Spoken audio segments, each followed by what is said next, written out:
So, chapter 2 of Gibbons really focused on what helps learners to learn a new language, and part of that was how learners need to use the new language themselves, and they need to have opportunities to use stretched language. And an example for this was maybe going overseas and having to be in a situation where you're struggling to make yourself understood in a foreign language. You kind of have to use words that and kind of think of using vocabulary that you might not be ready for. And actually, this kind of reminded me of myself and how I used to be fluent in Arabic, but I'm no longer fluent, and how when I try to talk to Arabic speakers, it's really difficult for me to put together sentences. Even though I know what I want to say, it comes out not right, not quite right, and I kind of have to push myself in certain situations to kind of use words, and it tells me what I need to work on.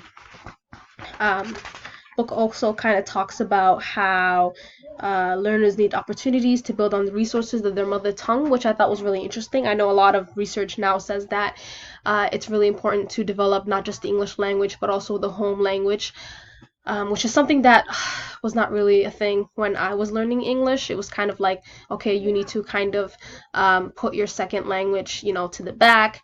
I mean, your first language to the back, and kind of learn English and kind of have that focus. But I feel like if I had that opportunity to retain my, home language, it would have been really cool, because studies do show that it really helps with, learning content, and it really strengthens your linguistics.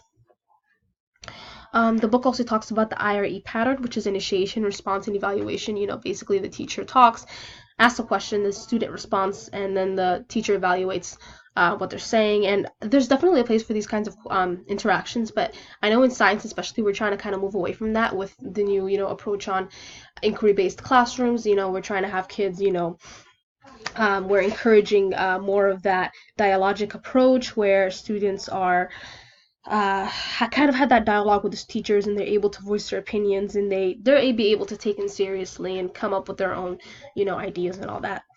And then chapter 3 really focuses on collaborative group work and, learning English.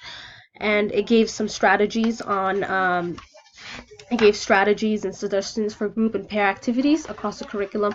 I thought it was really interesting when it talked about donut circles, because this was an activity that I loved in high school, and the hot seat. And then there's one that I actually want to use. It's called the progressive brainstorm.